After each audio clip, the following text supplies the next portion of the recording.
Hello everyone, welcome to एकेडेक्सल। Myself Deepali. और आज हम लोग बच्चे कंप्लीट करने वाले हैं मॉर्फोलॉजी का लेक्चर नंबर 4। तो मॉर्फोलॉजी में अभी तक हमने कंप्लीट कर दिया है कि भाई रूट सिस्टम कैसा था, शूट सिस्टम कैसा था, वो हम कंप्लीट कर चुके हैं, है ना। प्लांट के एरियल पार्ट्स हम डिस्कस कर चुके हैं। पर आज जो है वो बहुत इंपॉर्टेंट टॉपिक है, क्योंकि आज के टॉपिक से और हमारे लास्ट टॉपिक तक सारी चीज़ें कनेक्ट होती जाएंगी। ठीक है, तो जितनी चीज़ें तुमने स्टार्टिंग में पढ़ी, जितने रोल्स तुमने स्टार्टिंग में पढ़े, फ्लावर पढ़ा ना हमने, तो फ्लावर में जितने रोल्स हमने पढ़े, calyx, corolla, androecium, gynoecium, series वही रखनी है बच्चे, सीरीज नहीं बदलनी। ठीक है, calyx also known as sepal, corolla also known as petal, androecium with units stamen और गाइनोशियम विद यूनिट कार्पल। ठीक है, अब अगर ये चार चीजें हैं तो ये चार बहुत एसेंशियल चीजें हैं। ये फ्लावर का रिप्रोडक्टिव रोल बनाती है, मतलब फ्लावर को एक रिप्रोडक्टिव हिस्सा कौन बना रहा है? यही चार चीजें। ठीक है, यही चार चीजें बना रही है। जिसमें भी अगर मैं बात करती हूँ फर्स्ट टू की, यानी केलिक्स और कोरोला की, तो केलिक्स और कोरोला जो है ये दोनों एसेंशियल रोल में नहीं आते। ठीक है, पर एंड्रोशियम, गाइनोशियम एसेंशियल रोल में आते हैं। अगर ये कोई फ्लावर में प्रेजेंट नहीं हुए, अगर कोई फ्लावर बिना एंड्रोशियम या बिना गाइनोशियम के है, तो वो रिप्रोड्यूस नहीं कर पाएगा, वो सेक्सुअली रिप्रोडक्टिव फंक्शनिंग नहीं होगा। ठीक है, चल सॉरी, आज हम डिस्कस करने जा रहे हैं सबसे पहले फ्रूट, सेकेंड है सीड। फ्रूट और सीड समझना बहुत ज्यादा जरूरी है, क्योंकि क्या क्वेश्चन बनता है, बड़ा ही सिंपल सिंपल क्वेश्चन बनेंगे। मैं तुमको बता दूंगी कि किस पे क्या कैसा क्वेश्चन बन सकता है। और ये जो आपके इतना बड़ा एनसीईआरटी के लिखा है सेमी टेक्निकल डिस्क्रिप्शन, टर्म्स का डिस्क्रिप्शन ऑफ फ्लावरिंग प्लांट्स और कुछ फैमिलीज आज हम डिस्कस करेंगे। ठीक है, तो इट्स वेरी इंपॉर्टेंट। अब से फैमिलीज शुरू हो गई हैं, तो प्लीज ध्यान से पढ़ो, समझ के पढ़ो। ट्रिक्स निकालेंगे, शॉर्ट ट्रिक निकालेंगे, कोई दिक्कत वाली बात नहीं है। बट एक बार तुमको समझना पड़ेगा। ट्रिक भी तब लगाओगे ना जब तुम समझ जाओगे कि हाँ ये ओके दिस इज इजी। अब तुम ट्रिक लगा सकते हो, अब now you can do it by own. तो इसीलिए थोड़ा सा टाइम दो, थोड़ा सा समझो उस चीज को।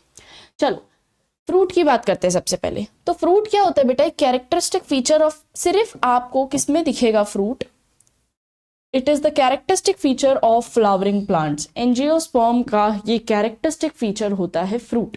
क्यों एंजियोस्पर्म का होता है? क्यों जिम्नोस्पर्म में फ्रूट नहीं होता? बेटा उसमें ओवरी नहीं होती। फ्रूट की क्या बात कर दी? जिम्नोस्पर्म की अगर मैं बात करूं तो उसमें हम कहते हैं नेकेड सीड, है ना। Gymno means naked, स्पर्मा means seed. तो जिम्नोस्पर्मा एक ऐसी फैमिली है जिसमें नेकेड सीड्स होते हैं, जिसमें ऊपर की लेयर ही नहीं है, ओवरी ही नहीं है। पर एंजियोस्पर्म फ्लावरिंग प्लांट्स एक ऐसी कैटेगरी आ जाती है जहां पे प्रॉपर प्रॉपर आपको क्या मिलेगा? फ्लावरिंग प्लांट यानी एंजियोस्पर्म। और इनमें आपको प्रॉपर देखने को मिलेगा फ्रूट। फ्रूट फॉर्मेशन इसमें प्रॉपर और बहुत डोमिनेंट प्रोमिनेंट होती है। इट इज मेच्योर और राइपेंड ओवरी। क्या चीज है? अगर मैं बात करती हूं कि जो अपने पास फ्रूट है, फ्रूट एक्चुअल में क्या है? It is mature and ripened ovary develop after fertilization. जब फर्टिलाइजेशन हो गया तो ओवरी किस में टर्न हो जाएगी? ये हमने लास्ट लेक्चर में भी पढ़ा था जब हमने कार्पल समझा था, है ना। जब मैं तुमको गाइनोशियम की यूनिट्स बता रही थी कार्पल, तब मैंने ये एक चीज बताई थी कि जो ओवरी है वो टर्न हो जाएगी इनटू फ्रूट, और जो ओव्यूल है वो टर्न हो जाएगा इनटू सीड। ठीक है, तो ovary after fertilization develops into fruit. If a fruit is formed without fertilization it is called parthenocarpic. चलो बहुत सारी चीजें मिक्स कर दी, सेग्रीगेट करते हुए पढ़ते हैं। इसीलिए मैं लिखवाती हूं कि जब तक तुम सेग्रीगेट नहीं करोगे तुमको समझ में नहीं आएगा। देखो ये आपके पास आता है पूरा का पूरा कार्पल, है ना। ये stigma, this region is stigma, this region is style, और ये basal swollen ovary. Now this ovary turns into fruit. ये ओवरी टर्न हो जाती है फ्रूट में, यही ओवरी फ्रूट बन जाती है। इस ओवरी के अंदर प्रेजेंट रहता है बेटा आपके पास ओव्यूल।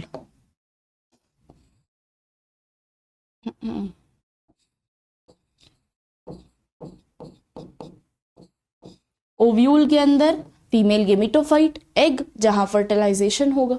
ठीक है, अभी अपन उतना डिटेल में नहीं चलते, फ्रूट की तरफ देखते हैं।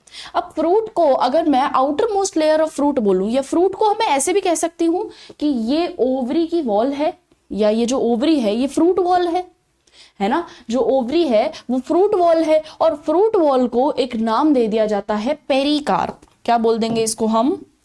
It is called pericarp.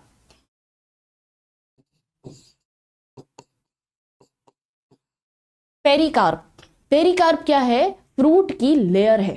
ठीक है, पेरिकार्प 3 चीजों से बनी है। पेरिकार्प अकेला नहीं खड़ा होता। ठीक है, पेरिकार्प में 3 चीजें आती है बच्चे। 3 चीजें क्या आ जाती है? Pericarp is formed of endocarp, mesocarp और इपिकार्प। पहले इपिकार्प आएगा, इपिकार्प, एंडोकार्प, मीजोकार्प। इपी लिख दो पहले, epicarp, mesocarp, endocarp. Epicarp, mesocarp, endocarp. Epicarp outer most layer, outer most layer of fruit. Fruit की सबसे बाहर वाली लेयर, एकदम आउटर मोस्ट लेयर। ठीक है, वो होती है अपने पास एपिकार्प। नेक्स्ट आता है mesocarp. Mesocarp is middle layer, middle layer of fruit, जो फ्लैशी वाला एरिया है। Fleshy, sometimes it can be fibrous as well. कई बार ये फाइब्रस भी दिखता है, जैसे कि कोकोनट में, अभी बताऊंगी कैसे फाइब्रस हो जाता है, डेवलप होता है फाइब्रस में। ठीक है, तो mesocarp can be fleshy, can be fibrous. Endocarp, endocarp वाला रीजन आ जाता है बेटा एकदम ही अंदर वाला हिस्सा। ठीक है, जो कि आपका जो ये है ओव्यूल, इसको एनक्लोज्ड रखेगा। ठीक है, तो inner most layer, inner most layer. ठीक है, तो मेरे पास कौन सी 3 चीजें आ गई? एपिकार्प, मीजोकार्प और एंडोकार्प। इन 3 चीजों से मेरे पास बन जाता है पेरिकार्प, और पेरिकार्प को ही हम बोलते हैं fruit wall. Pericarp is your fruit wall. तो फ्रूट की जो बाहर की लेयर है, it is nothing but the formation of these 3। ये 3 चीजें जब एक लेयर के साथ जुड़ जाती है ना, जैसे देखो ये एपिकार्प आ गया, फिर उसके बाद ये बीच में मीजोकार्प वाला एरिया आ गया, और फिर उसके बाद एंडोकार्प वाला रीजन आ गया। तो इस पूरे स्ट्रक्चर को हम साथ में बोलेंगे पेरिकार्प। ओए, ठीक है, इस पूरे स्ट्रक्चर को हम साथ में बोलेंगे पेरिकार्प। अब तुम ध्यान से ये देखना कि ये पेरिकार्प जो होता है, मान लो किसी फ्रूट के अंदर ये पेरिकार्प बहुत अच्छा दिख रहा है ना।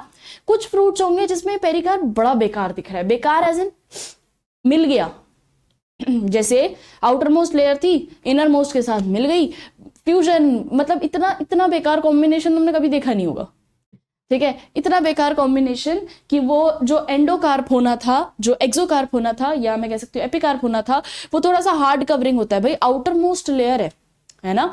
आउटर मोस्ट लेयर क्या काम आती है? प्रोटेक्शन के काम आती है, और सबसे बाहर की लेयर है। अब जब ये सबसे बाहर की लेयर है और अंदर ही अंदर वाली लेयर सोचो फ्यूजन हो जाए तो कितना बेकार दिखेगा। ठीक है, तो इस हिसाब से पेरिकार्प, मान लो कोई फ्रूट्स ऐसे होते हैं जिनमें पेरिकार्प बड़ा अच्छा दिखता है, it's very neat, it's very well differentiated. ऐसे फ्रूट्स को हम क्या कहते हैं? Fleshy fruits. अब मैं यहां लिखती हूं डायरेक्ट पेरिकार्प को है।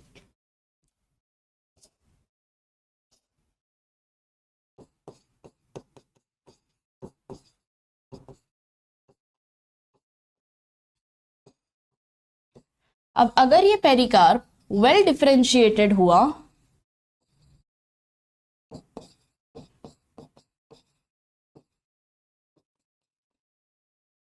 वेल डिफरेंशिएटेड मतलब तीनों लेयर वेल डिफरेंशिएटेड है ना, 3 लेयर्स वेल डिफरेंशिएटेड, तीनों लेयर्स वेल डिफरेंशिएटेड अगर हुई तो हम ऐसे फ्रूट को कहते हैं flashy fruit.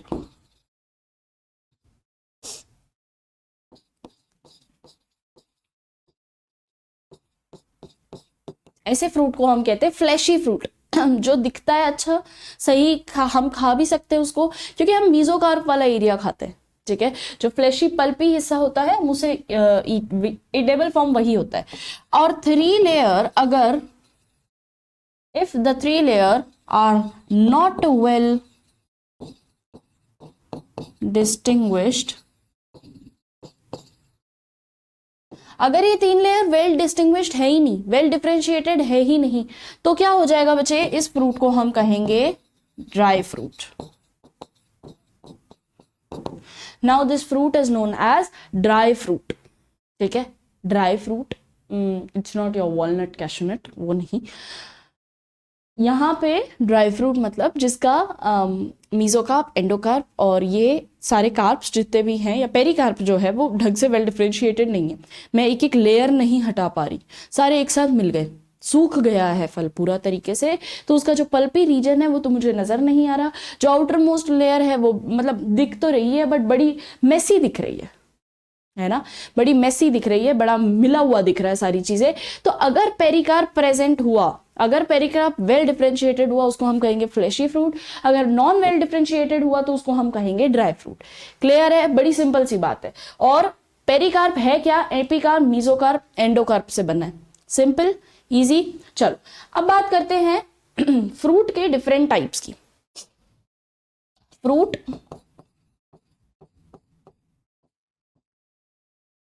Types of fruit.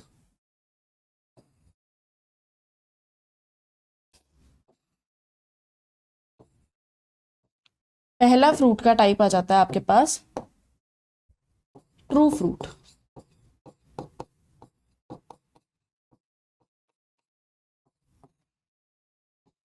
Second आ जाता है आपके पास false fruit. True fruit, false fruit और नेक्स्ट आता है आपके पास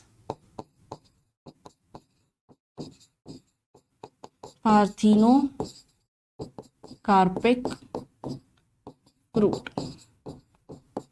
नया नाम है नया नहीं है बेटा, अभी तुम जब जैसे जैसे आगे बढ़ते जाओगे sexual reproduction in flowering plant पढ़ोगे, वहां तुमको ये सारी चीजें हैं, ये सारी टर्मिनोलॉजीज वहां तुम और डिटेल में पढ़ोगे। ठीक है, तो एक बार इसको समझ लो तो तुम्हारे उस चैप्टर में भी काम आ जाएगा। ढंग से नहीं समझ पाओगे तो तुम उसमें भी दिक्कत दोगे, इसमें भी दिक्कत करोगे, दिमाग खराब हो जाएगा। चलो, ट्रू फ्रूट क्या होता है बच्चे, जिसमें सिर्फ ओवरी इन्वॉल्व रहती है फ्रूट फॉर्मेशन में। Only ovary is involve in formation of fruit. Only ovary is involve in formation of fruit. सिर्फ ओवरी इन्वॉल्व है, यानी कि जब मैं इसका स्ट्रक्चर बनाती हूं, लेट्स से ये वाला, तो मुझे इसमें क्या दिखता है कि ये जो सिर्फ ओवरी वाला रीजन है, ये तो ओव्यूल वाला रीजन है ना, ये जो सिर्फ ओवरी वाला रीजन है सिर्फ ये ही टर्न होगा टू फ्रूट, सिर्फ यही फ्रूट बनाएगा। ठीक है, कोई और पार्ट प्लांट का नहीं बनाएगा, चाहे जितने केलेक्स हो जाए, जितना कोरोला हो जाए, जितना एंड्रोशियम, जितना गाइनोशियम, कुछ भी हो जाए, प्लांट का कोई और हिस्सा आपका फ्रूट फॉर्मेशन नहीं करेगा, सिर्फ और सिर्फ ओवरी करेगा। ठीक है, नेक्स्ट आता है मेरे पास फॉल्स फ्रूट। अदर पार्ट और अदर फ्लोरल पार्ट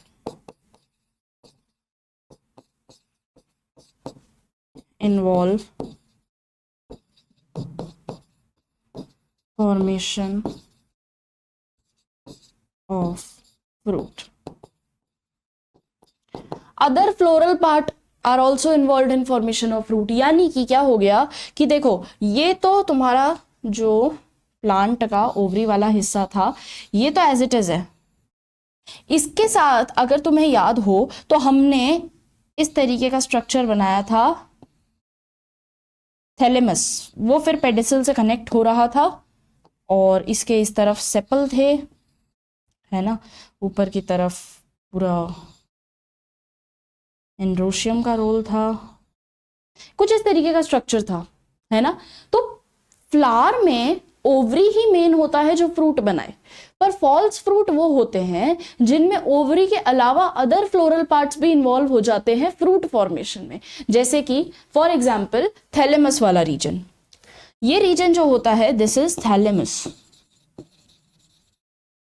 तो जैसे फॉर एग्जांपल एप्पल, जब आप एप्पल खाते हो तो एप्पल का जो आप पल्पी रीजन खाते हो ना, जो चीज आप ईट करते हो, वो एडिबल पार्ट जो होता है वो एक्चुअल में उसका थैलेमस वाला रीजन होता है, ठीक है। और जो चीज वो बीच में आ जाता है ना, वो एक डंठल सा, वो एक जिसके अंदर छोटे छोटे सीड होते हैं, जो बीच में एक लॉन्गिट्यूडनल सेक्शन जिसको तुम खाते नहीं हो, बहुत हार्ड होता है, उसको तुम डायरेक्ट फेंक देते हो, वो जो लॉन्गिट्यूडनल सेक्शन होता है वो उसका ओवरी होता है, वो उसका ओवरी होता है।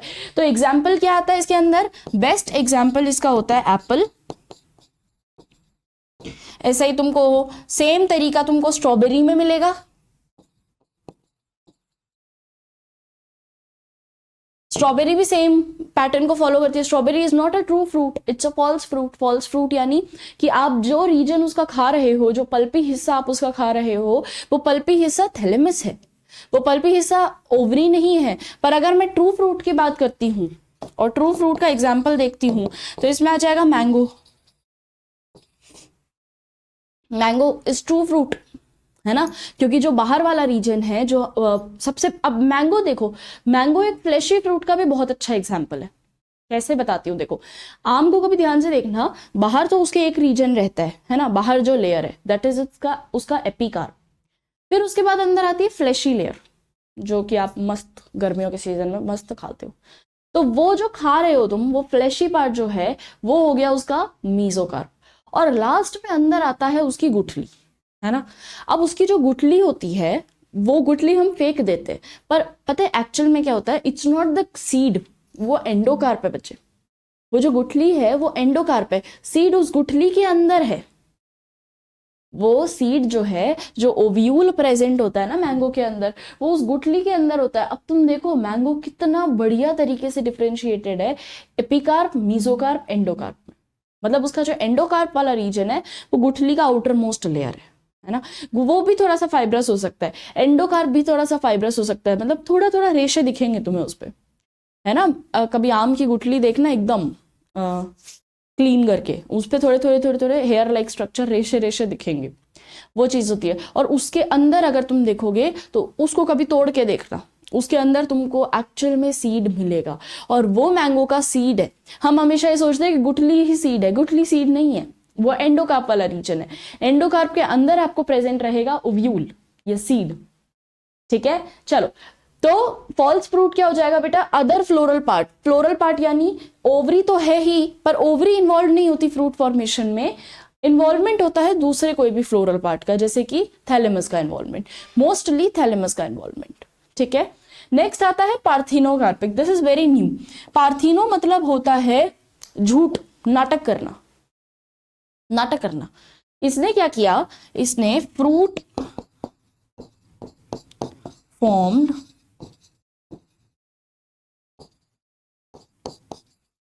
Without fertilization, fruit form without fertilization, नया seedless fruits।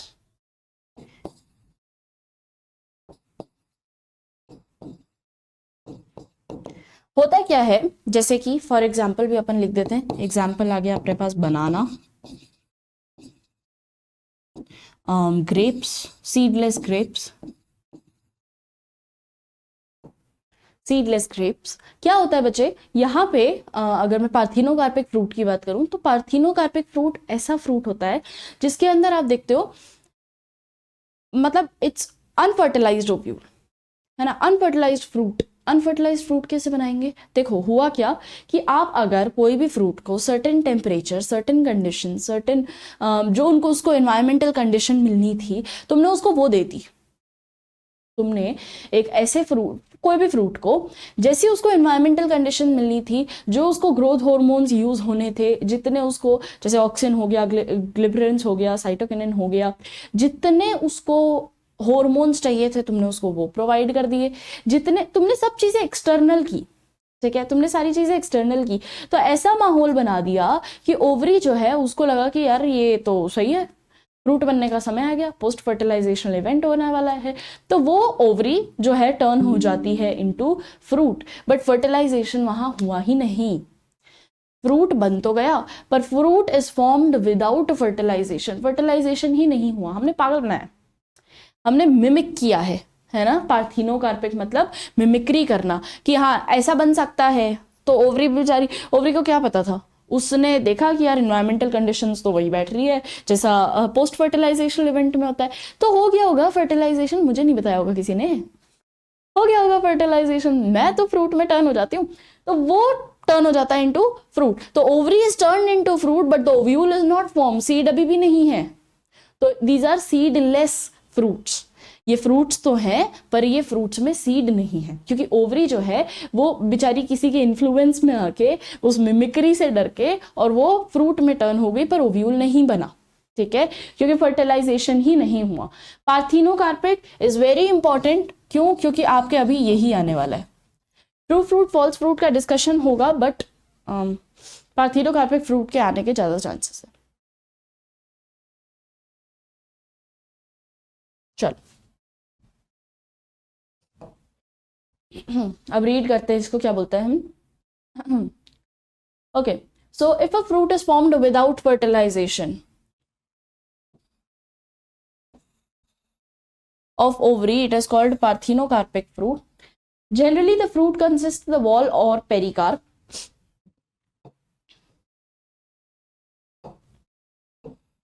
Fruit consists of wall, जिसको हम कहेंगे pericarp, and seeds. The pericarp may be dry or fleshy. अभी अपन ने बात करी ली, अगर well differentiated हुआ तो fleshy, नहीं well differentiated हुआ तो it will be dry. When pericarp is thick and fleshy, it is differentiated into, अगर thick और fleshy हुआ तो यानी outermost epicarp, the middle mesocarp and the inner endocarp में ये differentiated रहेगा, ठीक है। Next, in mango and coconut, the fruit is also known as drupe. Very important, very very important. Mango और coconut fruit is also known as drupe. They develop from the monocarpellary superior ovaries. अब शब्द समझ में आएगा तुमको, monocarpellary, मोनोकार्पल यानी एक ही carpel है, ठीक है। सुपीरियर ओवरी, सुपीरियर ओवरी यानी सारे लेवल जितनी भी, हाइपोकाइनस ओवरी यानी जितनी चीजें बन रही है सब ओवरी के बेसल स्ट्रक्चर से जुड़ती हुई बन रही है, ओवरी सबसे ऊपर है, ठीक है। If this is your ovary तो यहां से जुड़ती हुई सारी चीजें बन रही है, तो फ्लावर का जो ओवरी वाला रीजन है वो सुपीरियर आ जाता है। नेक्स्ट, एंड वन सीडेड, भाई एक ही सीड होगा, कार्पल ही एक है, कार्पल ही एक है, ओवरी एक है, ओव्यूल भी एक ही होगा। In mango the pericarp is well differentiated into an, ओहो, into an outer thin epicarp, middle fleshy mesocarp and inner stony hard endocarp. किसका बता रहा है ये, मैंगो का। अगर आप मैंगो को ध्यान से देखो तो ये आ गया उसका एपिकार्प वाला रीजन, मीजोकार्प वाला रीजन मिडल वाला, और सीड वाला ये सीड, और इसके बाहर एंडोकार्प वाला रीजन, जो ब्लैक कलर का मार्क्ड है वो एंडोकार्प वाला रीजन है ना, जो ब्लैक कलर का मार्क्ड है ये ब्लैक वाला हिस्सा, तो दिस इज एंडोकार्प वाला रीजन। This is seed.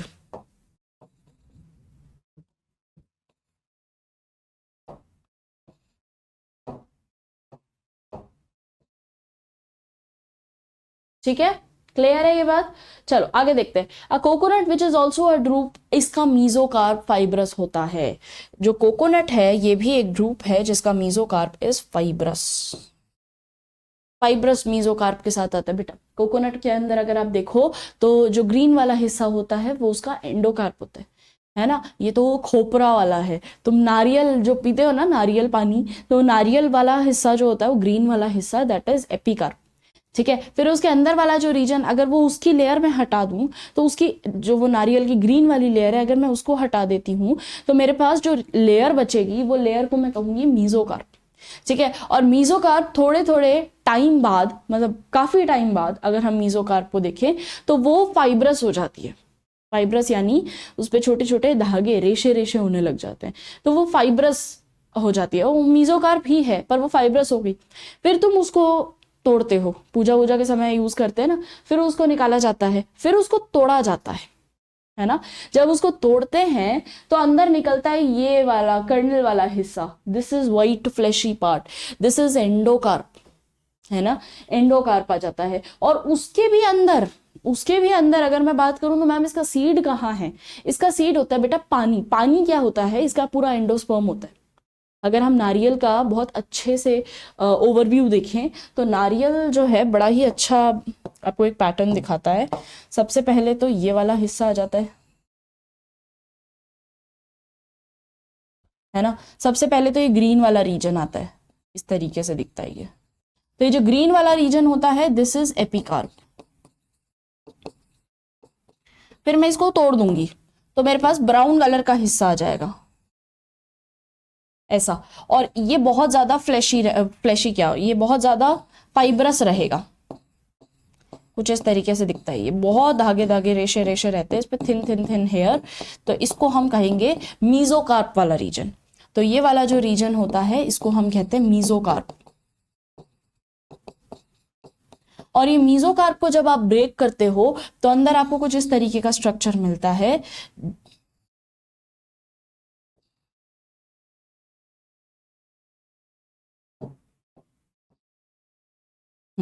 ऐसा स्ट्रक्चर मिलता है जिसमें अंदर यहां पे पानी पानी होता है, this is whole water water, यहां पूरा पानी वाला इलाका होता है। और ये पूरा कर्नल वाला व्हाइट पार्ट होता है। तो ये जो व्हाइट पार्ट होता है दिस इज एंडोकार्प। और इसका जो ये पानी वाला हिस्सा होता है ये होता है endosperm. Endosperm which is nutritive in function, this is nutritive in function, खाना पानी प्रोवाइड करता है। तो इसीलिए बोला जाता है ना नारियल पानी पीना चाहिए, बहुत न्यूट्रिशनल होता है नारियल पानी। तो न्यूट्रिशनल क्या होता है? जब तुम नारियल पानी पी रहे हो तो सोचो वो पानी पूरे पेड़ को, उसके पूरे नेक्स्ट जनरेशन को अगर वो नरिशमेंट प्रोवाइड कर सकता है तो तुम्हें भी तो कर सकता है। वो बहुत अच्छा सोर्स है of being dehydrated as well as a very good source of nutrition. Clear है ये बात? यहां तक समझ में आई? ड्रूप जो है, ड्रूप के बारे में एक चीज और लिख लो, स्टोनी पार्ट होता है बच्चे। Drupe is stony. इसका जो मीजोकार्प वाला लेयर होता है वो थोड़ा सा स्टोनी होता है, ठीक है, स्टोनी होता है थोड़ा। चलिए ये बहुत महा इंपॉर्टेंट है, this is very very very important. Fruit पे अगर क्वेश्चन आता है most of the time drupe पे क्वेश्चन आता है, ठीक है। और ड्रूप पे क्वेश्चन कैसे आएगा? क्वेश्चन आएगा कि हम कोकोनट का एग्जांपल दे देगा या मैंगो का एग्जांपल दे देगा। Now you have to decide कि मैंगो है तो या कोकोनट है तो इसमें ड्रूप है क्या या नहीं है। It's all about you, so you have to decide. बाकी मैंगो और कोकोनट ही देगा। चल आगे बढ़ते हैं। नेक्स्ट आता है हमारे पास seed, the seed. The ovules after fertilization develops into seed. Ovule fertilization के बाद ओव्यूल जो है वो डेवलप हो जाएगा सीड में।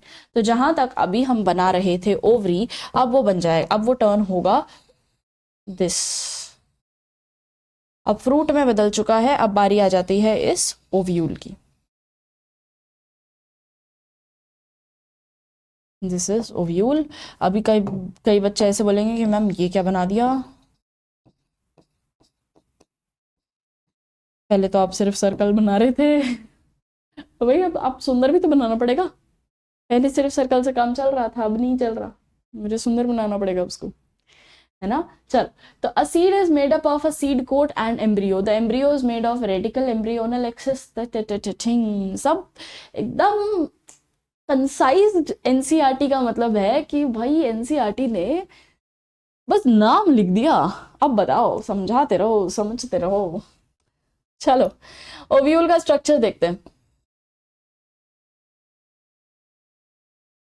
ये आपके पास कुछ इस तरीके का ओव्यूल आता है बेटा, दिस इज ओव्यूल, ठीक है।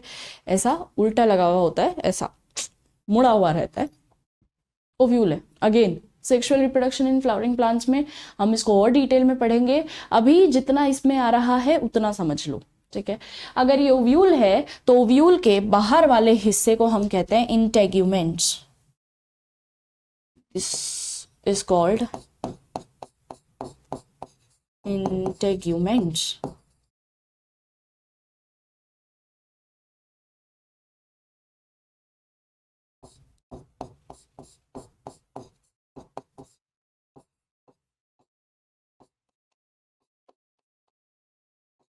इंटेग्यूमेंट्स, ठीक है।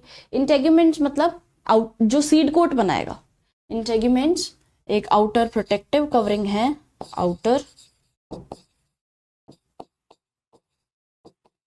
Protection for form seed coat. Seed coat का फॉर्मेशन, सीड कोट देखते हो ना, सीड कोट बहुत हार्ड होता है। ये outer most protection, protective layer, ये इंटेग्यूमेंट्स का रीजन ही है बेटा। ये जो दो लाइन दिख रही है ये इंटेग्यूमेंट्स, ठीक है, ये इंटेग्यूमेंट्स है, ये आउटर मोस्ट ओव्यूल का हिस्सा है। अगर तुम सिर्फ ओव्यूल देखो तो ये आउटर मोस्ट रीजन आ जाता है और ये इंटेग्यूमेंट्स कहलाता है। इंटेग्यूमेंट्स आपके सीड को प्रोटेक्टेड रखता है, ठीक है, ये सीड कोट में फॉर्मेशन होता है। अब क्या बात करते हैं, इसके अंदर प्रेजेंट रहता है एम्ब्रियो सैक, दिस इज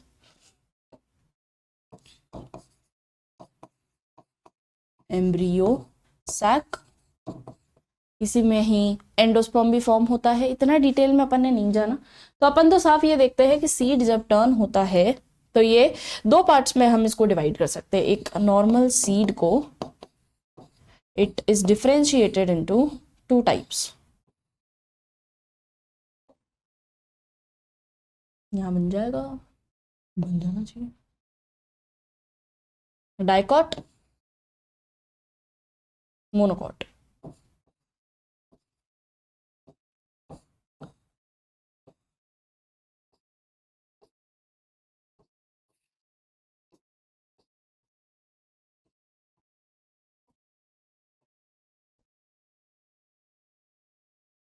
चलो डाइकोट्स को देखते हैं।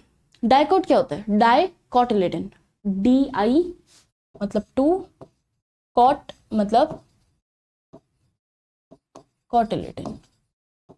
कॉटिलिडन क्या होता है, कॉटिलिडन एक ऐसा हिस्सा होता है जो कि नरिशमेंट प्रोवाइड करता है, फूड स्टोर रखता है, रिजर्व्ड फूड रखता है फॉर दी नेक्स्ट जनरेशन, ठीक है। तो अब अगर आप देखो तो डाइकोट का स्ट्रक्चर कुछ इस तरीके से होता है, या तो मैं दूसरे कलर से बना देती हूँ,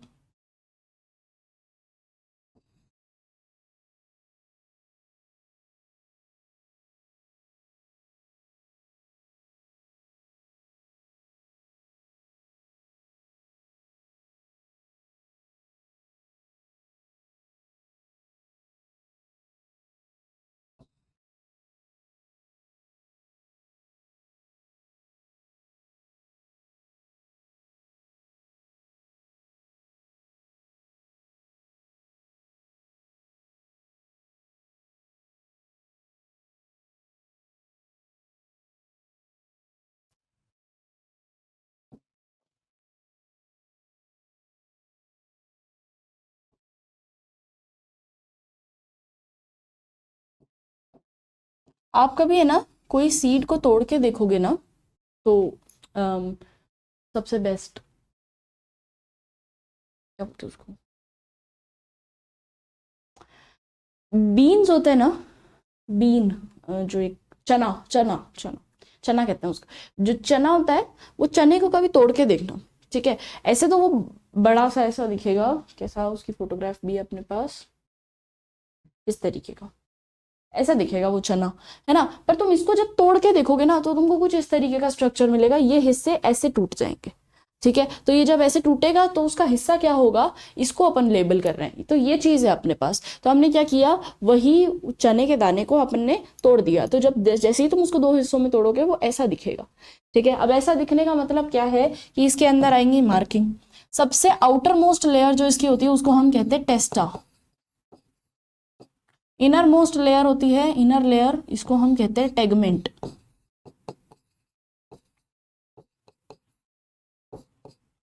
टेस्टा और टेगमेंट ये आउटर मोस्ट स्ट्रक्चर बनाती है, सीड कोट बनाती है, सीड को प्रोटेक्शन देगी और सीड कोट बनाएगी फॉर प्रोटेक्शन।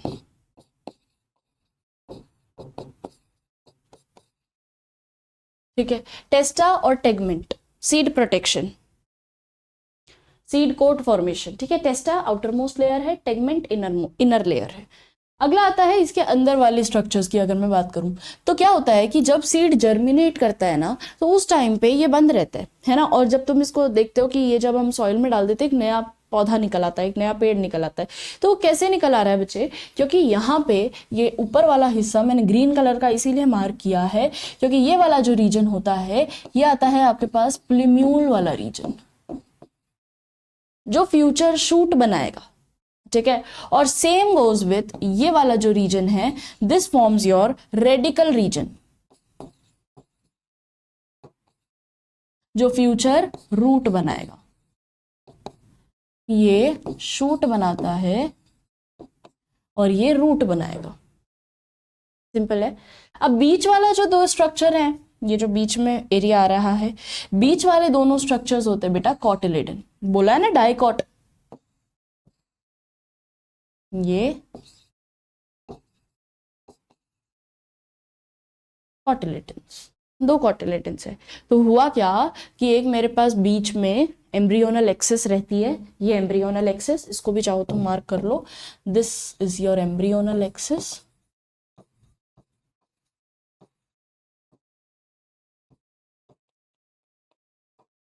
एम्ब्रियोनल एक्सिस, और एम्ब्रियोनल एक्सिस से अटैच रहते हैं मेरे पास दो हिस्से। ठीक है, अब ये this is your embryonal axis और इससे मेरे पास दो हिस्से अटैच रहेंगे। ठीक है, एक हिस्सा जो है वो, दोनों ही हिस्से आपके पास कॉटिलेडन रहेंगे। ऊपर वाला जो रीजन है वो प्लिम्यूल में डेवलप होगा, नीचे वाला जो रीजन है वो बेसल रूट में डेवलप होगा, यानी रेडिकल पार्ट बनाएगा। ठीक है, और ये दो कॉटिलेडन स्टोर्ड फूड है।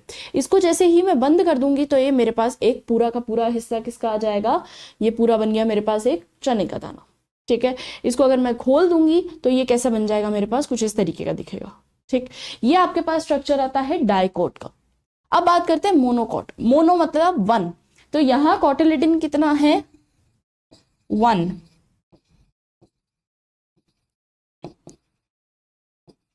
यहाँ एक ही कॉटिलेडन है मेरे पास, एक ही कॉटिलेडन है। इसका मतलब कहानी क्या हुई कि जब तुम एक कॉटिलेडन, यानी जब सेम एम्ब्रियोनल एक्सिस है, अब इसी एम्ब्रियोनल एक्सिस पे क्या होता है कि तुम्हारे पास दो कॉटिलेडन थे।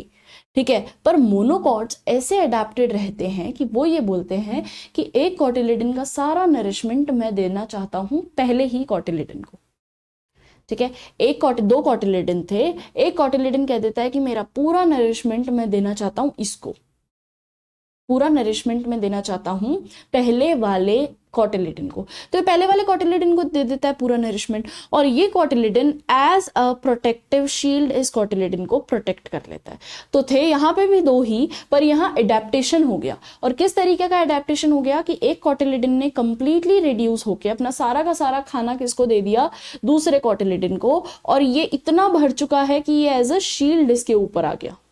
ठीक है, तो एक तरीके से प्लांट को प्रोटेक्शन भी मिल गई और ये एज अ शील्ड भी बन गया। तो चलो मोनोकॉट को ड्रॉ करते हैं।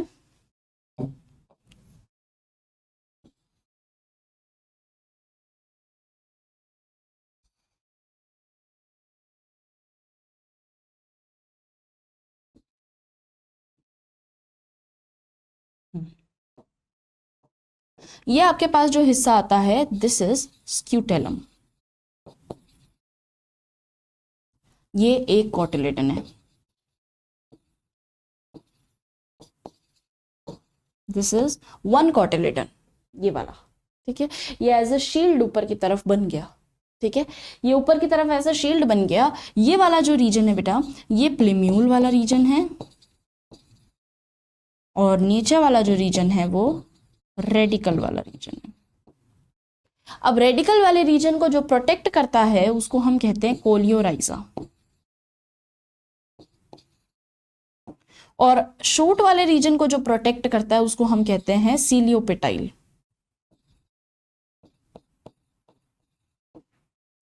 सीलियोपेटाइल प्लिम्यूल वाले रीजन को प्रोटेक्ट करेगा, शूट वाले रीजन को, और कोलियोराइजा रेडिकल वाले रीजन को प्रोटेक्ट करेगा। ठीक है, ये हिस्सा यहां तक कहानी खत्म हो जानी चाहिए थी, पर होता क्या है कि मोनोकॉट सीड को अगर मैं ध्यान से देखूं तो कुछ इस तरीके का लेयर भी बनता है।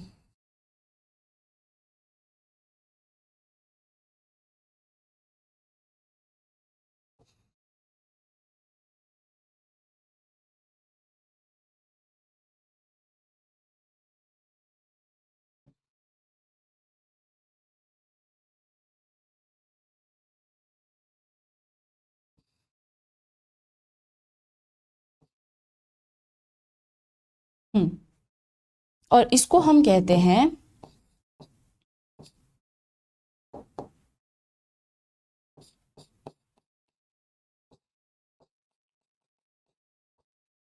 एंडोस्पर्म। इसको हम कहते हैं एंडोस्पर्म वाला रीजन। मेन रीजन अपना यही है। ठीक है, इसके बाहर एक outer most protective covering develop हो जाती है पूरे ही कॉटिलिडन पे। तो मैं इसको पूरे पे ही बना देती हूँ। पूरे ही कॉटिलिडन पे एक आउटर मोस्ट कवरिंग डेवलप हो जाती है बेटा, और उसको मतलब रहता है एंडोस्पर्म। एंडोस्पर्म है क्या? एंडोस्पर्म न्यूट्रिटिव फूड है, ऐसे दिमाग में रखो। ठीक है, कॉटिलिडन हो गया, एंडोस्पर्म हो गया। एंडोस्पर्म न्यूट्रिटिव फूड है, नरिशमेंट प्रोवाइड कराएगा, खाना पीना प्रोवाइड करा रहा है सीड को। ठीक है, अब अगर ये नरिशमेंट प्रोवाइड करा रहा है तो इसका होना जरूरी है। कई बार क्या होता है कि एंडोस्पर्म ज्यादा ही बच जाता है, ऊपर वाले में नहीं बचा, ऊपर वाले में बचा नहीं है, नीचे वाले में बच गया। तो जब इस पे बच गया है मोनोकॉट में, तो कहीं ना कहीं तो रहेगा, तो ये ऊपर वाला हिस्सा बना लेता है कि यहां मैं रहूंगा। तो एंडोस्पर्म यहाँ पे स्टे करता है, यहाँ पे कंप्लीट रहता है, और अपने बाहर एक लेयर बना लेता है। इस आउटर मोस्ट लेयर को हम कहते हैं एल्यूरोनिक लेयर।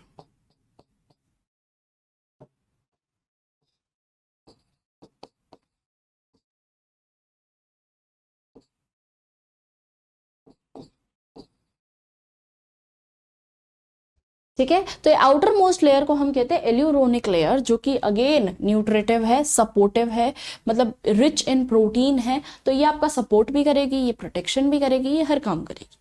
ठीक है, ये नरिशमेंट भी देगी।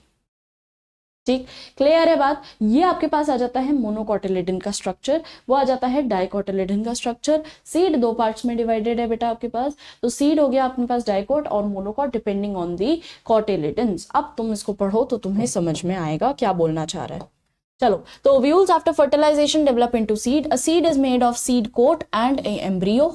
सीड कोट होता है और एम्ब्रियो होता है। Embryo is made up of radical and the embryonal axis and one embryonal axis and one or two cotyledons। एक भी हो सकते हैं, जैसे कि हम वीट और मेज में देखते हैं वन कॉटिलिडन, ग्रास में देखते हैं मोनोकॉटिलिडन, और टू कॉटिलिडन हो सकते हैं, जैसे कि मटर का दाना हो गया, पी, ग्राम, इनके अंदर हमको देखने को मिलता है। तो टू कॉटिलिडन भी हो सकते हैं और वन कॉटिलिडन भी हो सकते हैं, दोनों ही तरीका हमको दिख सकता है। Next, structure of dicot seed की अगर मैं बात करूं तो डाइकॉट सीड का स्ट्रक्चर कैसा होता है बच्चे? Outer most covering of the seed is called seed coat. Seed coat के दो हिस्से हैं, पहला इज आउटर टेस्टा और the second is inner tegmen. ठीक है, hilum is the scar on the seed coat through which the developing seeds are attached to the fruit. Developing seeds are attach to the fruit. अब इस hilum को अगर मैं अपने diagram में mark करना चाहूं यहाँ पे, तो मैं कैसे कर सकती हूँ? यहाँ देखना, ये वाला जो रीजन होता है दिस, अब यहां तुम अगर देखोगे, यहाँ ये वाला जो हिस्सा है दिस इज कॉल्ड माइक्रोपाइल। ये एक दो शब्द हैं, इनको लिख लो, माइक्रोपाइल।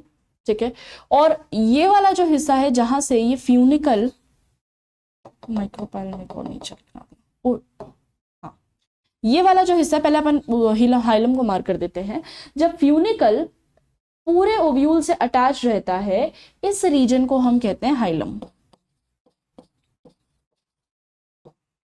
अटैचमेंट है, कुछ भी नहीं है, पॉइंट ऑफ अटैचमेंट है, सिर्फ और सिर्फ अटैचमेंट है और किसका अटैचमेंट है, फ्यूनिकल से पूरे के पूरे ओवरी तक का। कैसे है देखो, ये फ्यूनिकल से जुड़ा हुआ है ना, ओवरी से जुड़ा हुआ है। फ्रूट और सीड जुड़े हुए कैसे रहेंगे, by the help of this funicle. ये फ्रूट है, ये बाहर वाला हिस्सा इज ओवरी, और ओवरी क्या डेवलप होता है बेटा, फ्रूट में डेवलप होगा। ओव्यूल किस में डेवलप होगा, सीड में डेवलप होगा। तो जब ये ओव्यूल सीड में डेवलप होता है और ये ओवरी फ्रूट में डेवलप होती है, उस टाइम पे इनको जो कनेक्ट करता है वो बीच वाला रीजन आता है फ्यूनिकल। ठीक है, funicle is nothing but a stock like structure जो कनेक्ट करेगा दोनों को। ठीक, अब ये फ्यूनिकल क्या करता है, फ्यूनिकल भी तो कहीं ना कहीं इस ओव्यूल से कनेक्टेड है। तो फ्यूनिकल जिस तरफ इस ओव्यूल से कनेक्टेड रहता है इसको हम कहते हैं hilum. This point of attachment is known as hilum. और यही हाइलम है जिसके कारण जो ट्रांसफर ऑफ थिंग्स है फ्रॉम ओवरी टू ओव्यूल इस हाइलम के थ्रू होती है, क्योंकि पॉइंट ऑफ अटैचमेंट ही यही है। ठीक है, क्लियर है। और ये वाला जो हिस्सा रहता है, बीच वाला हिस्सा, ये जो स्पेस तुमको दिख रहा है, ये जो बीच का स्पेस तुमको दिख रहा है, ये वाला रीजन जो होता है, अच्छा मैंने तो व्हाइट से डायग्राम ही बनाया है, इसको हम कहते हैं माइक्रोपाइल।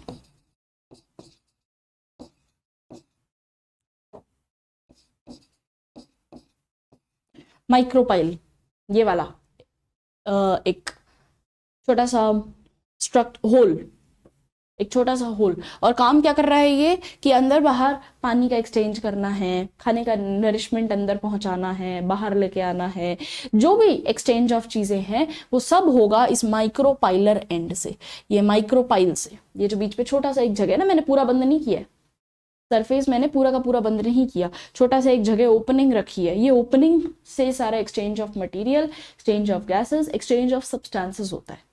ठीक है, और जितना भी अटैचमेंट है, point of attachment source is this hilum. Clear है बात? समझ में आया? चले आगे, चलिए। अब क्या बोलता है कि हाइलम हो गया, दिस इज हाइलम। सी, जैसे ही मैं फ्रूट से सीड को तोड़ दूंगी तो ऑब्वियसली वहां एक स्कार डेवलप हो जाएगा, उस स्कार को हम हाइलम कहते हैं। चलिए अब आगे बढ़ते हैं इसमें। Above the hilum, a small pore is known as micropyle within the seed coat of embryo, consisting an embryonal axis present है, और दो cotyledon है। भाई टू cotyledons की बात हो रही है क्योंकि डाइकोट है ना। The cotyledons are often fleshy and full of reserved food material। खाना पानी मस्त भरा हुआ है इसमें, मस्त बढ़िया खाना पानी भरा हुआ है, काम का आदमी है। At the two ends of embryonal axis present the radicle and plumule region। plumule और radicle present है, radicle is the root part, plumule is the shoot part।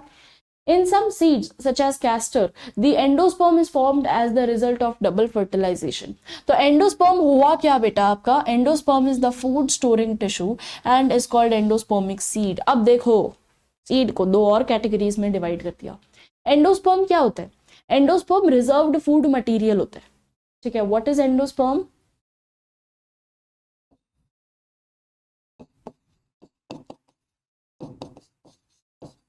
Reserved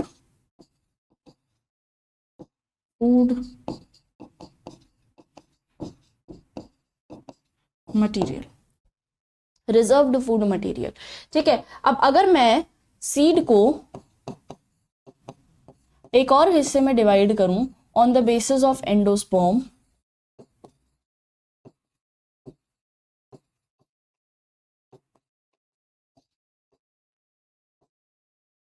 तो ये कैसे डिवाइड होगा,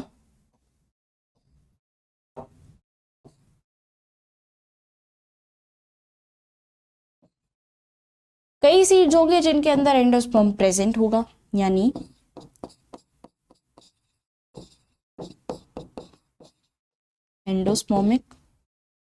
एंडोस्पर्मिक सीड्स और एल्ब्यूमिनस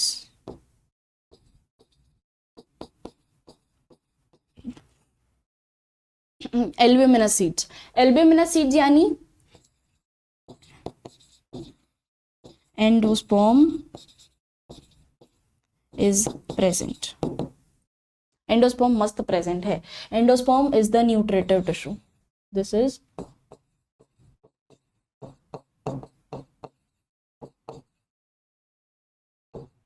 न्यूट्रिटिव टिश्यू। इसको और detail में एक्सप्लेन करेंगे sexual reproduction in flowering plants में।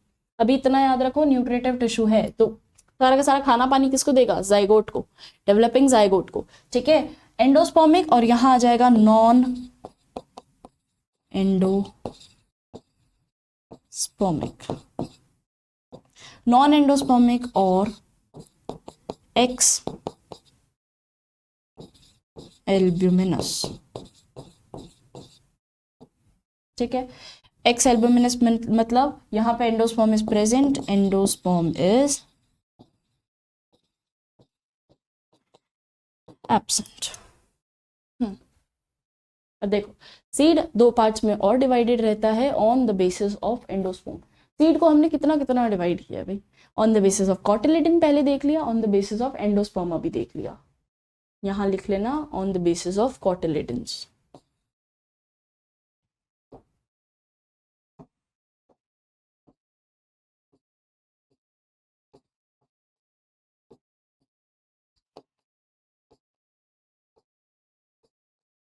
ऑन बेसिस ऑफ कॉटिलिडन्स हमने दो पार्ट्स में डिवाइड किया है, पहला is dicot, second is monocot.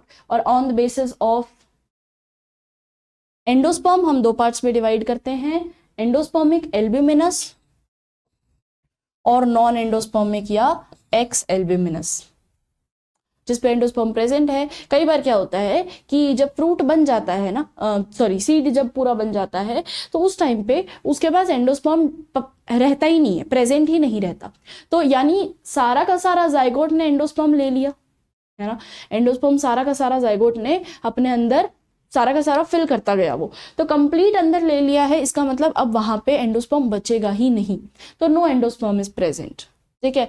अगर कई बार ऐसा होता है कि जाइगोट कंप्लीट नहीं लेता, थोड़ा बहुत ले लेता है, कंप्लीट नहीं लेता, तो जब कंप्लीट एंडोस्पर्म नहीं गेन करता तो वहां एंडोस्पर्म रहता है। जब एम्ब्रियो बड़ा हो जाता है, प्लिम्यूल, शूट, रेडिकल वाला जितना हिस्सा आना आ जाता है, पर तब भी एंडोस्पर्म जो है वो प्रेजेंट, परसिस्टेंट रहता है, दिखता है एंडोस्पर्म, है ना, प्रेजेंट रहता है। जैसे कोकोनट की अभी हमने बात करी, तो हम जो पानी पी रहे हैं वो क्या है? उसका एंडोस्पर्म है, तो वो प्रेजेंट है, ठीक है। तो ये अपने पास आ जाता है एंडोस्पर्मिक और नॉन एंडोस्पर्मिक। मोनोकॉट को देख लेते हैं। मोनोकॉट के अंदर क्या है बच्चे? Generally monocot seeds are endospermic, दिख रहा है क्या ये? चलो, are endospermic but some as in orchids are non endospermic. Orchids जो है वो एक एक्सेप्शनल एग्जाम्पल है जो नॉन एंडोस्पर्मिक रहते हैं। इन सीड्स ऑफ सच एज मेज the seed coat is membranous and generally fused with the fruit wall. The endosperm is bulky and store food. Outer layer of endosperm separates the embryo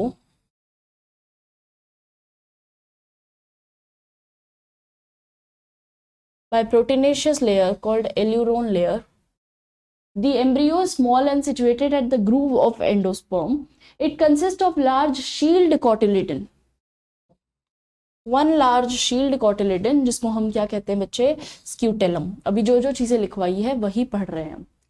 and a short axis with plumule and radicle. The plumule and radicle are enclosed in the sheath. Plumule किसके अंदर close रहता है? सीलियोपेटाइल। और radical किस में रहेगा? Coleorhiza. तो सीलियोपेटाइल और कोलियोराइजा, इनके अंदर ये कवर्ड रहते हैं। आपके पास ये देखो, ये इस तरीके का स्ट्रक्चर आ गया है।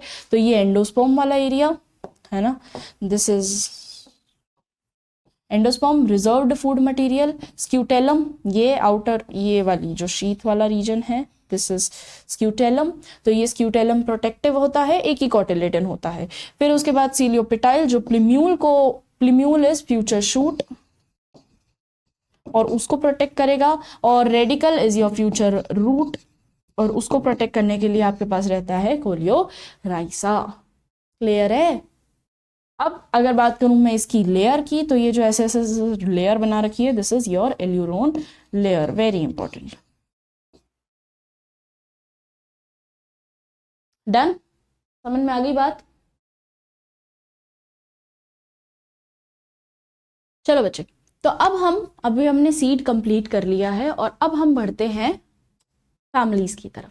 तो वेरी इंपॉर्टेंट, वेरी एसेंशियल, सबसे ज़्यादा दिमाग लगाने वाला काम, पर बहुत आसान चीज़ है।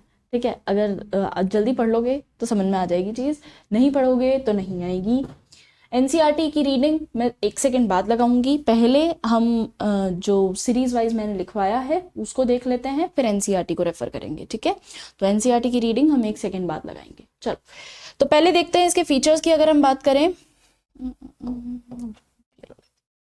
एरियल प्लांट हेयरी होता है, सोलेनेसी फैमिली, पोटैटो फैमिली होती है बेटा। ठीक है, पोटैटो हो गया, टोमेटो हो गया, ब्रिंजल हो गया, ये सब सोलेनेसी फैमिली को बिलोंग करते हैं। ठीक, अब सोलेनेसी फैमिली की अगर हम बात करते हैं तो इसकी जो लीफ होती है, अब सारी चीज़ें जुड़ना शुरू हो जाएंगी, तो अब ध्यान से देखना, इसका लीफ जो है वो ऑल्टरनेट वेनेशन, ऑल्टरनेट दिखाती है अपना स्ट्रक्चर। ऑल्टरनेट यानी, ऑल्टरनेट मतलब होता है कि एक नोड एक लीफ। इनफ्लोरेसेंस अरेंजमेंट किस तरीके का है, एक नोड एक leaf. Opposite in floral region, opposite यानी आमने सामने प्रेजेंट है। ठीक है, कैलिक्स की अगर मैं बात करती हूं तो कैलिक्स 5 है, गेमोसेपलस और परसिस्टेंट है, वेलवेट एस्टिवेशन दिखाता है। वेलवेट एस्टिवेशन याद है ना, सर्कल सर्कल सर्कल ज्वाइन करते जाना है। ठीक है, सिंपल। कोरोला की अगर हम बात करते हैं तो कोरोला 5 है, गेमोपेटलस, गेमोपेटलस मतलब गेमो वर्ड आ जाता है, वहीं पे ही हमको पता लग जाता है फ्यूज्ड है, और पेटलस, गेमोपेटलस यानी पेटल सारे के सारे फ्यूज्ड है।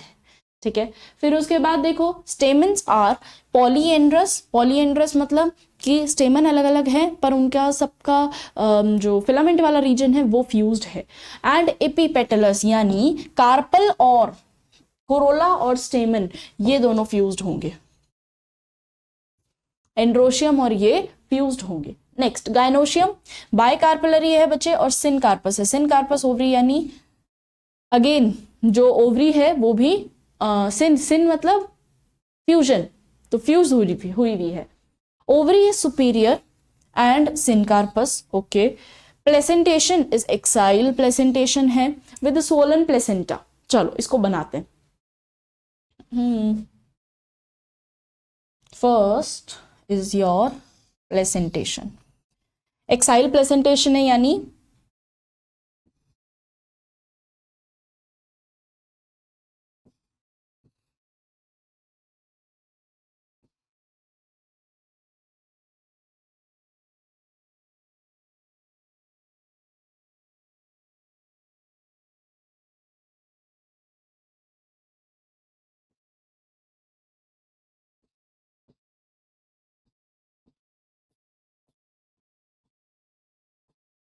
ये एक्साइल प्लेसेंटेशन। ध्यान से देखते जाओ जो जो चीजें मैं बनाती जा रही हूं। ठीक है, this is your exile placentation. Next आता है आपके पास, पूरा रोल आएगा आपके पास कि अब देखो, अब चीजों को इसको बस आपको फॉर्मूला में डालना है। This is your floral arrangement, और इसको आप किस तरीके से दिखा सकते हो आप फ्लोरल डायग्राम से, तो वो चीज आनी है बेटा।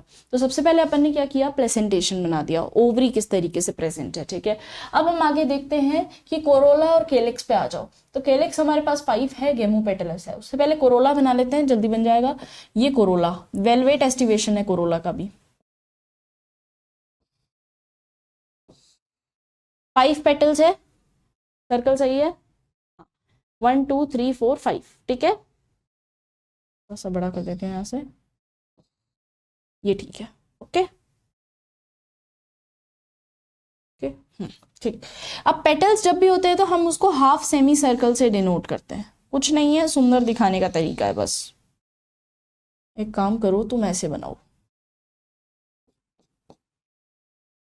ऐसे मेरी एक मैम बनाया करती थी और हमें इस तरीके से पढ़ाया जाता था, और मुझे आलस बड़ा आता था इसको बनाने में, पर ऐसे सर्कल परफेक्ट बनता है, ये तो है। तो this is 1, this is 2,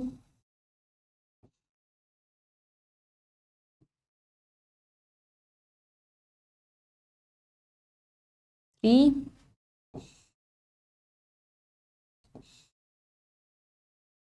4 and this one is 5। ये आपके पास 5 पेटल्स की कंडीशन आ जाती है। ठीक है, एक को मैं थोड़ा सा और छोटा कर दूं तो ये मेरे पास।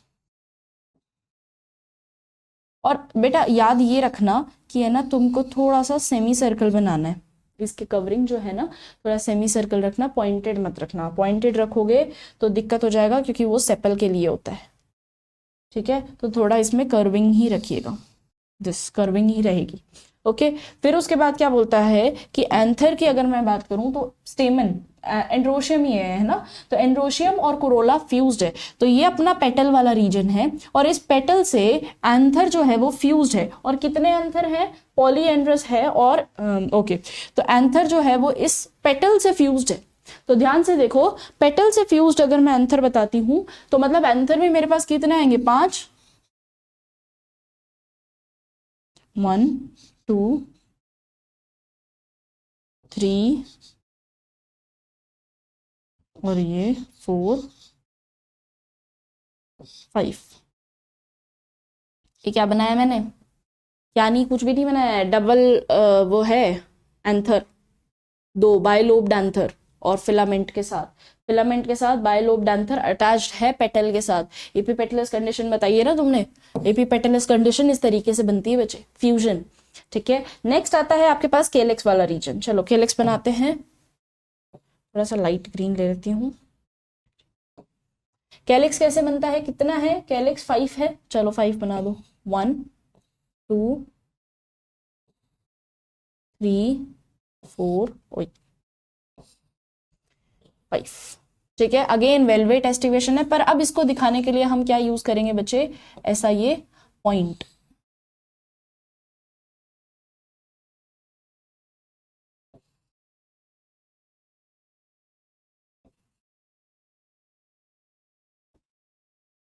ये इस तरीके से पॉइंट। तो ये हमारे पास कौन बन गया?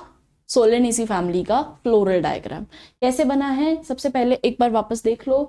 एक्साइल प्लेसेंटेशन है, स्वोलन बेसल, स्वोलन ओवरी है। अगर मैं बात करती हूँ गाइनोशियम की तो ये सिन कार्पस कंडीशन है, और ओवरी जो रहती है बेटा इसकी सुपीरियर ओवरी रहती है। अभी अपन लिख लेंगे, यहाँ पे भी ऐड करना चाहो तो कर सकते हो, सुपीरियर ओवरी,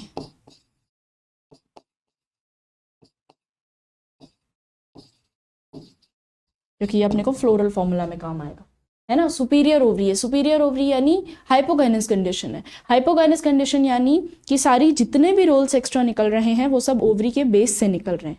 ठीक है, हाइपोगाइनस कंडीशन।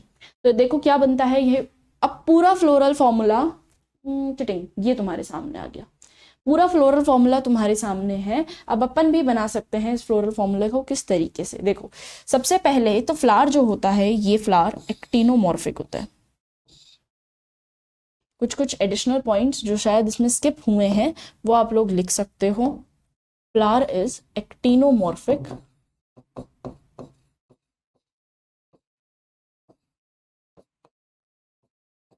एक्टिनोमॉर्फिक फ्लावर है। एक्टिनोमॉर्फिक बाइसेक्सुअल फ्लावर है।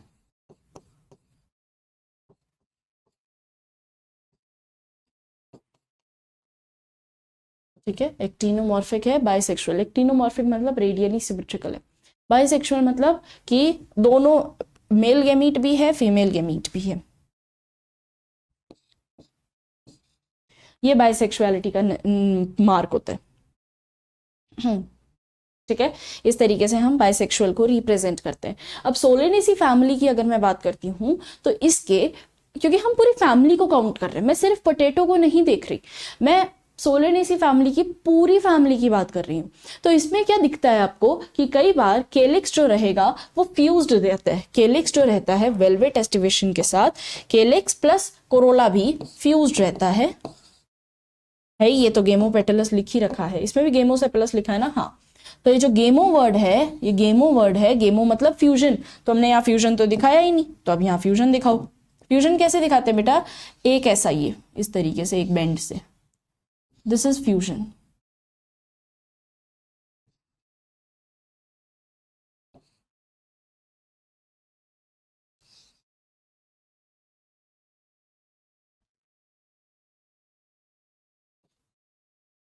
ये फ्यूजन है।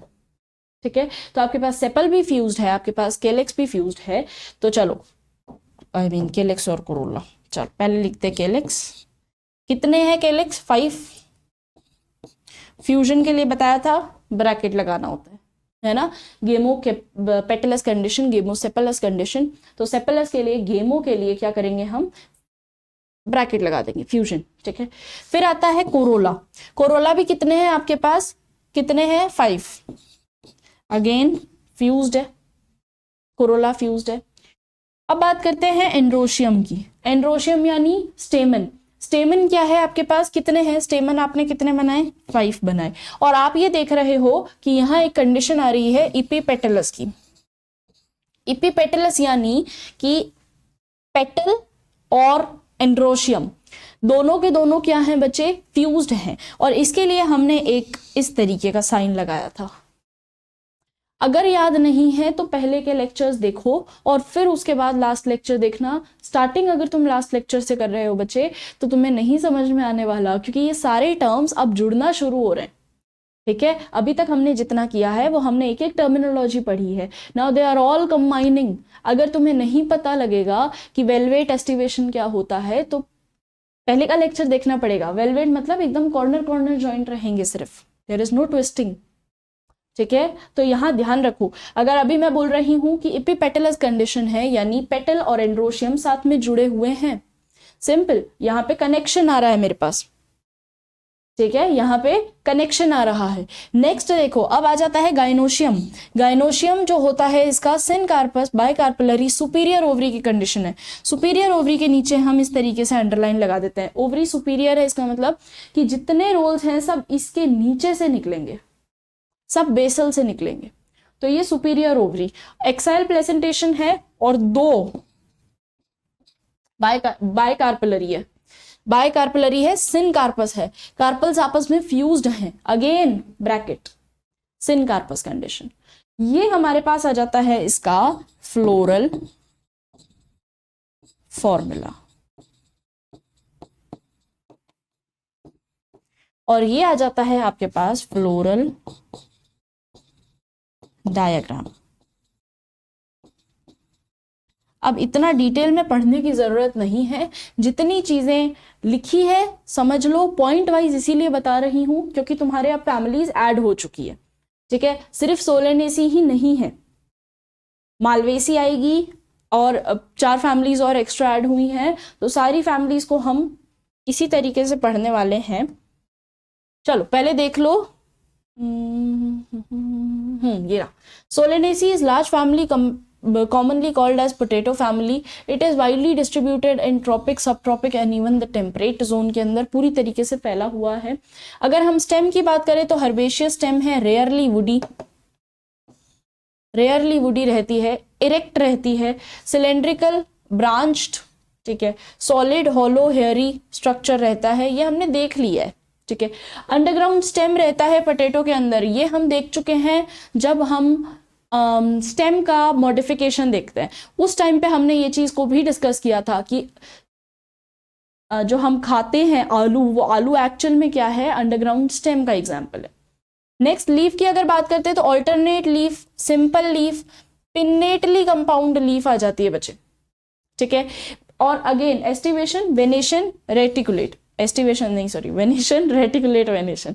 रेटिकुलेट वेनेशन यानी बहुत सारी वेन्स निकल रही है, स्कैटर्ड, ठीक है।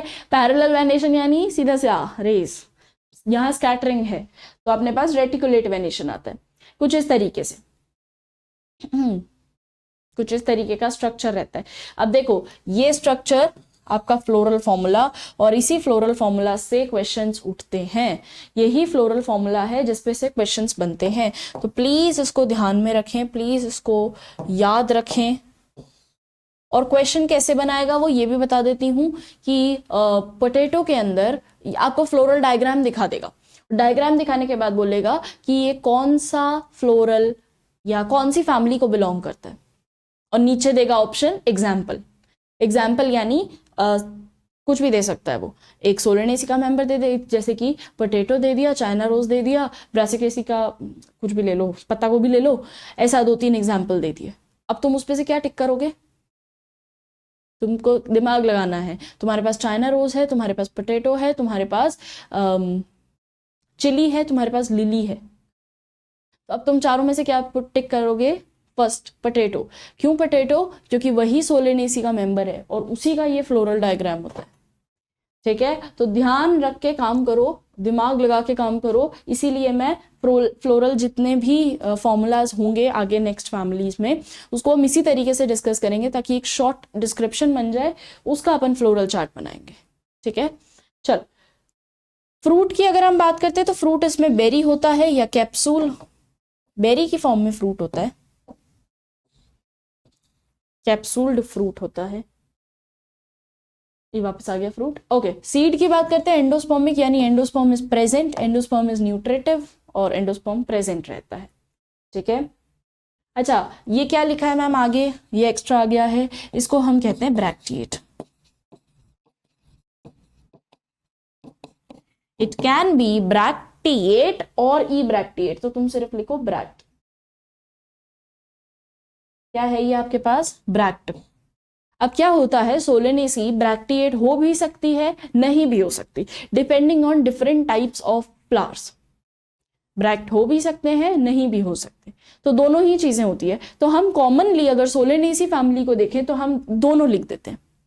ठीक है, दोनों यानी ई ब्रैक्टिएट। जिन अब फ्लोरल फॉर्म, अब फ्लोरल फ्लावर पे डिपेंड करता है। अगर उसमें ब्रैक्ट हुए तो तुम बी आर से शुरू करोगे, ब्रैक्टिएट से शुरू करोगे। अगर उसमें ब्रैक्ट नहीं है तो ई बी आर से शुरू करोगे, ई ब्रैक्टिएट। और फिर उसके बाद एक्टिनोमॉर्फिक। अब फ्लोरल फॉर्मूला बनाया क्यों जाता है? जितना तुमने पढ़ा है उसको कंसाइज कर दिया। एक्टिनोमॉर्फिक, बाइसेक्सुअल, केलिक्स 5 है, फ्यूज्ड है, कोरोला और एंड्रोशियम फ्यूज्ड है, कोरोला 5 है, फ्यूज्ड है, एंड्रोशियम यानी एंथर जो है वो भी, स्टेमन जो है वो अपने पास 5 है, गाइनोशियम यानी ओवरी सुपीरियर है, ओवरी सुपीरियर है, और फ्यूज्ड कार्पस यानी बायकार्पलरी कंडीशन है और वो भी fused, syncarpous. Done?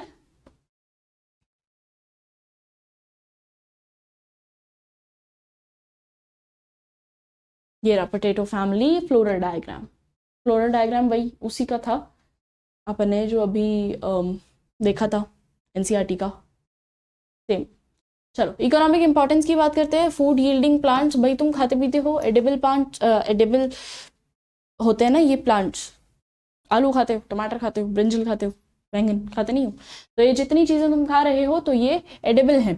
Medicinal plants, ashwagandha इसके अंदर आता है और अश्वगंधा मेडिसिनल होता है। ठीक है, ऑर्नामेंटल प्लांट जैसे कि रात की रानी, रात की रानी एक बहुत सुंदर प्लांट होता है और ये ना रात को बहुत अच्छा खुशबू देता है, तो दिस इज रात की रानी, तो वो ये।